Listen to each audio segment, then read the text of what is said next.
What is going on, guys? Welcome back to episode 14 of our Pokemon Ultra Sun D&DLocke. It's been a minute since I've sat down to record. So I recorded 12 and 13 at the same time, and then I had to wait for 13 to come out to get some feedback based on what happened last time to see if we deserved a whiteout or what was going to happen. We haven't whited out. What has happened, though, we're down to just Mogar, our Barbarian. That's all we have. We're going to try to hatch the egg today. We already know it's a Haxorus. Although that means it's going to be in, the slow egg group, right? Is it even moving yet? Doesn't seem close to hatching. So, what we're going to do is we're going to grind. We're going to do a bit of a grinding montage. In fact, I'm going to do a little finger snap, which is going to speed the game up until we get done grinding. Here we go!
Okay, I've had to take a moment here.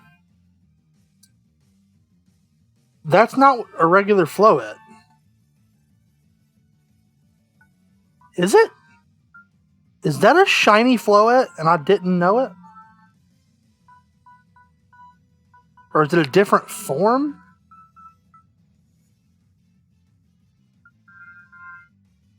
Because it's got the purple markings, not the other ones. Did I just find the full out shiny? Because the regular is green, the shiny is like a bluish purple.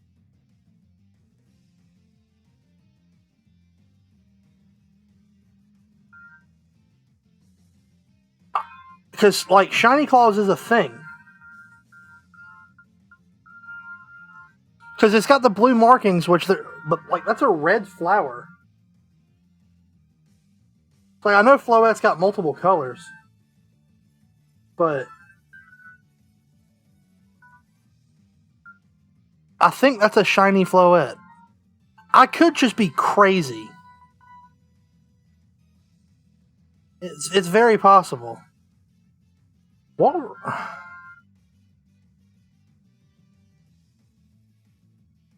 I'm gonna do another snap. Alright, turns out it's not. I looked. I jujuled it. Evidently, it's something called an Eternal Flower Floette, which I've never heard of. I knew it looked weird, but the Eternal Flower Floette is yellow. It has the yellow markings. So while I really thought we had gotten lucky with a shiny and would have had shiny claws, unfortunately not.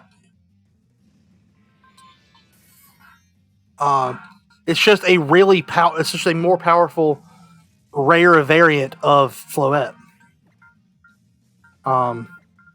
Which would have been cool to have, and it looked really neat, but alas, not. During that first little grinding session, I did look up Mogar's learn set. We're going to level him to 25 because he gets a I forgot what move it was, but he learns his next move.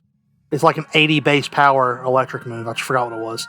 He learns that at level 25. So I'm going to snap again. We're going to go back into the grinding montage, and we'll be there until he hits level 25. Here we go.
And we're back.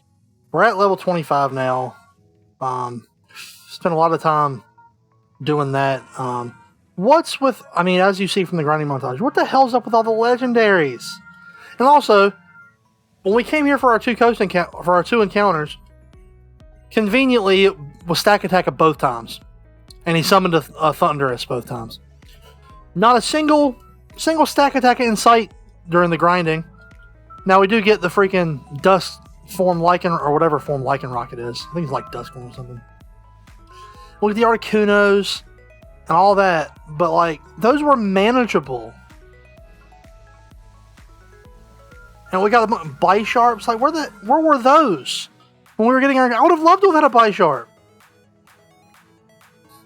But yeah, we're at level 25. We got Discharge, which is literally twice as powerful as Thundershock was. And we're going to go do the trial now with just Mogar. We did decide, because I did ask about death saves and stuff. Well, because at some point, technically, you can just, with death saves, you can just keep rolling them. And as long as you keep rolling well, you'll never lose. What I've decided, based on a suggestion from Brian, I'm not going to limit how many times I can roll death saves for Armand. If it dies, it rolls death saves. That's fair. That's the rules. However, I like this added rule. If the death saves are a result of a whiteout, so all of our Mons faint, we get rushed back to the Pokemon Center. Those death saves must be rolled at a disadvantage, which is another D&D term. At disadvantage means basically you roll each save twice, and you have to take the lower number. So if I go to roll death saves on Mogar and I roll a 13 as my first roll, that's not my save. I have to roll it again. And say the second time I roll an 8, I have to take the 8. That's a failure. So essentially you'd have to roll 3 successes at disadvantage. You'd have to roll 6. You'd have to roll 6 11 ups. Makes it that much harder. So instead of having a 50-50 shot, you've actually got like a 25% chance overall, I think. But that's the rule. We're at level 25. We're going to do the Totem Mon and hope we beat it. Obviously, I could have like damage calculated it out and seen exactly what level I've got to be at to beat the Totem Ninetails and all this stuff. No, we're at level 25. We've got our good move. We did look up to see if we were close to a good move. We are. So we got those couple of levels. We're 5 levels over the Ninetails, and we're gonna hope, fingers crossed, that Discharge is gonna be enough to get it done. Of course, he goes Confuse Ray turn 1, so we need to hit past that. But I think we can do it. Okay, we hit through the first one. Can we get like a crit one shot? That'd be great. Oh, did just under half. In comes the Crokinole. Oh, not the Crokinole. In comes the truckin' Charizard. I really wanted to swear there. Alright, so hold on. Mud Bomb is super effective against the Zard. We're going to Mud Bomb the Zard. Try to go ahead and take it down. How much is Ice Shard doing? It's doing a lot. It's like a third. That's not doing much at all. We snapped out of Confusion. That's after only one turn. That's nice. Okay, good. We one-shot the Zard. Nice. We still got that Rotom XP boost, which is not something I knew was a thing. Yeah, that was a mega evolution. So we got another level off of that. That should help. Oh, is it going to call another one? No, some of the Crokinole. However, Discharge should... Oh, and Discharge hits everything. Oh, that's even better. Discharge should kill that Crokinole. Oh, come on. That's not good. It's not good, guys. That Confusion, man. And I can't use... I mean, I can use berries. If I'd had a Confusion healing berry, I could have used it as a held item. As my one held... Oh, no, I can't use berries at all. That should kill the Croc. It does. Awesome. Guys, we got the paralysis on the Ninetails. Crokinole drops. We're going to get some experience off of that. With the speed boost... not speed boosted, but we're not... Your speed gets cut when you have a status condition. Okay, come on. Hit through the Confusion Mogar. I think that does it, guys.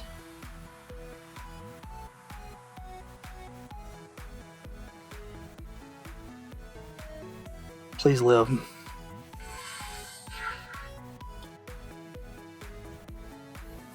Come on, man!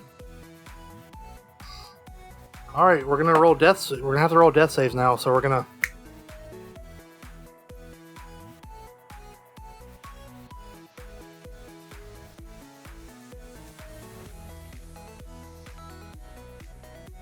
Alright.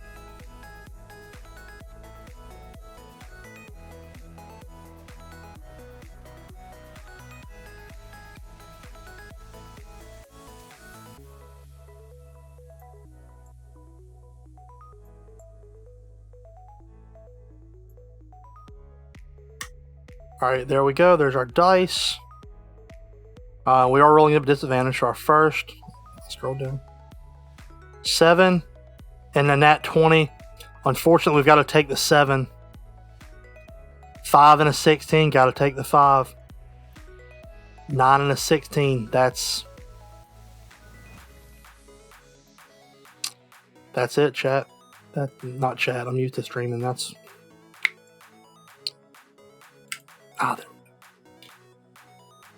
We failed our death saves. We were literally one move away.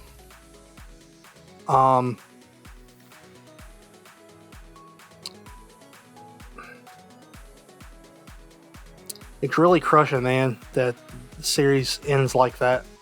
Because once I've started making like decent progress in a series, hold on, chat. I just thought of something.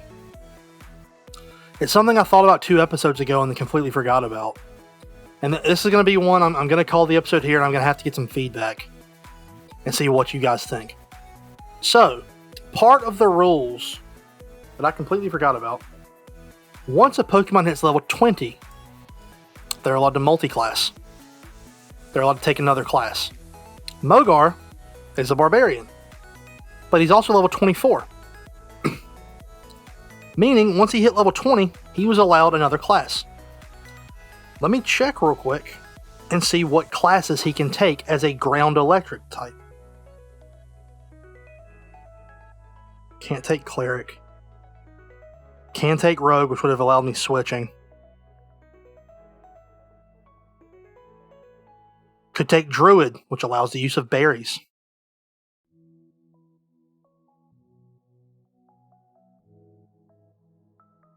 Can take Monk, which gives us status moves. Can take Paladin, which lets us use repels. So the only useful thing I could have taken was Rogue, because of the electric, which allows for switching. But like then you've got to go back multiple levels, like multiple episodes, because once I hit level 20, I was struggling without a Rogue. I would have just multi-classed Mogar as a Rogue. But we didn't. The only way I was going to allow this to keep going if Mogar had, with what he is, if he was allowed to be a Cleric, for instance, I'd say, alright, well, if I'm allowed to be a Cleric, I would have healed in that fight. But ground and electric mons can't be Clerics, I don't think. Let me double check about ground. No, Cleric is Water, Fairy, Ghost, and Poison. So even if we count the Haxorus, it's a dragon. Can't. So unfortunately, that is not just going to be the end of the episode, but also the end of the series. F's in the comments. Please let me know what Nuzlocke series you'd like to see me start next. I'm recording this on the 22nd of July. I'm gonna debut the new series August 1st. Nice new start to the month, new series. But yeah, F in the chat. Tell me if you enjoyed it. Leave me some kind words, because I'm kind of bummed right now. I was really enjoying this. This was our second failed Nuzlocke in Gen 7. Maybe one day we'll be back to it. Who knows? Until then, I have been Captain Mod. Have a wonderful day. Captain